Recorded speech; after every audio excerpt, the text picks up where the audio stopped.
Hey everybody, welcome back to Rasco Garage. We're out here, we're in the garage. We're going to be filming an install video on how to install my E36 3-inch exhaust system. It's designed to be a super simple install, minimal tools needed. We'll go over that in the video. But before we get into it, why don't you listen to how good this is.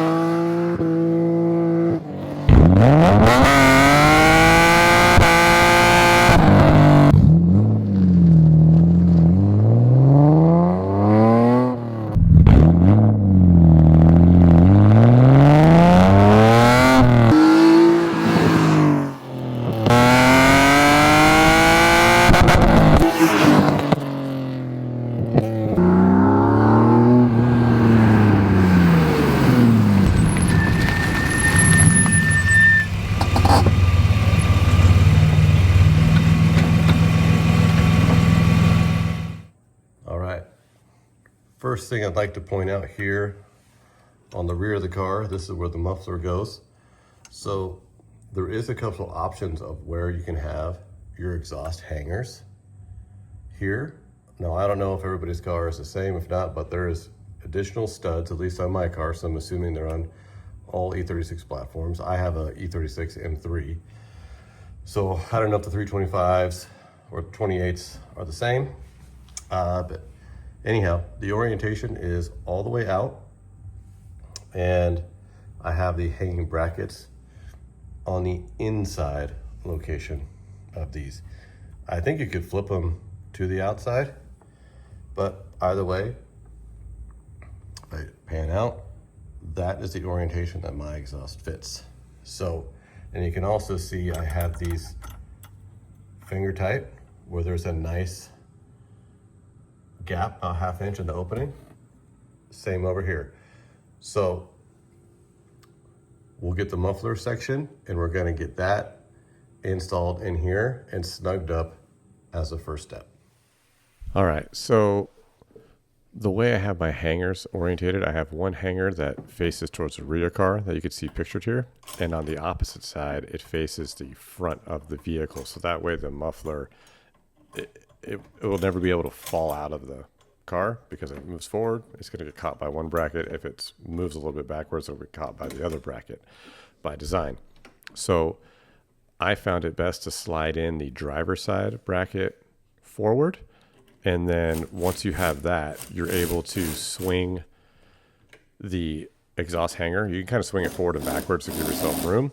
And that's why we have the brackets on there finger tight, so we can slide it in there. And now once you have it snugged in place, you can just kind of let it droop just like this. And if you want, you can use a jack stand if you really wanted to. Again, I'm doing this by myself, so the exhaust is designed to install by yourself pretty easily.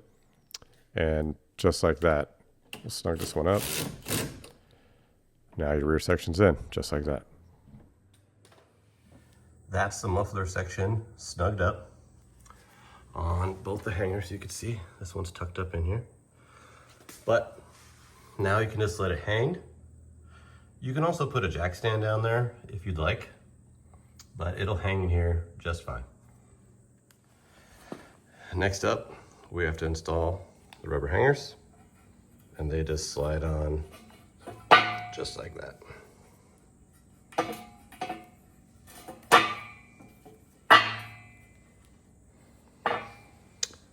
Okay, perfect. Moving on to the midsection of the exhaust. Once we get underneath the car, which I will be there momentarily, there I am. So now that you have the rubber hangers located on it, I just leave the hangers installed in the car already, and then you could just slide one hanger on and the other hanger on. So it saves you a little bit of hassle in terms of taking those off the bottom of your car. And then now we're going to mount this up to our V-band connection to our adapters. But one thing to note here on these is when you have it connected to the OEM muffler, you want to just have it finger tight so you have the play that you see here in the picture.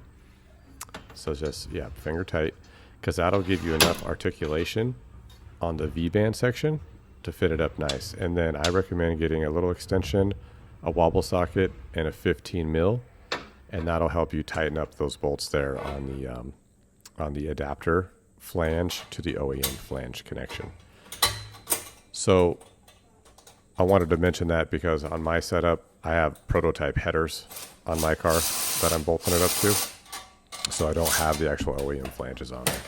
But once you get these V-bands snugged up, we can move on to mating the rear section to the midsection.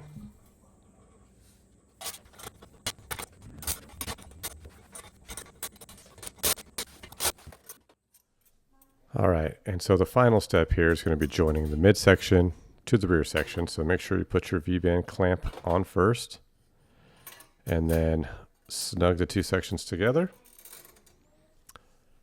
And just like that, yep, finger tight the bolt on and get your 13 millimeter socket and snug it down. And that's literally it. Very easy install. Here's a look underneath the car at the fitment. Clearance is good. We utilize flex bellow here on the rear section. That takes a lot of stress off the car, but overall, very straightforward install. Very easy to do. So thanks for watching. Appreciate it. Look forward to making one of these for one of you guys in the near future. See you guys later.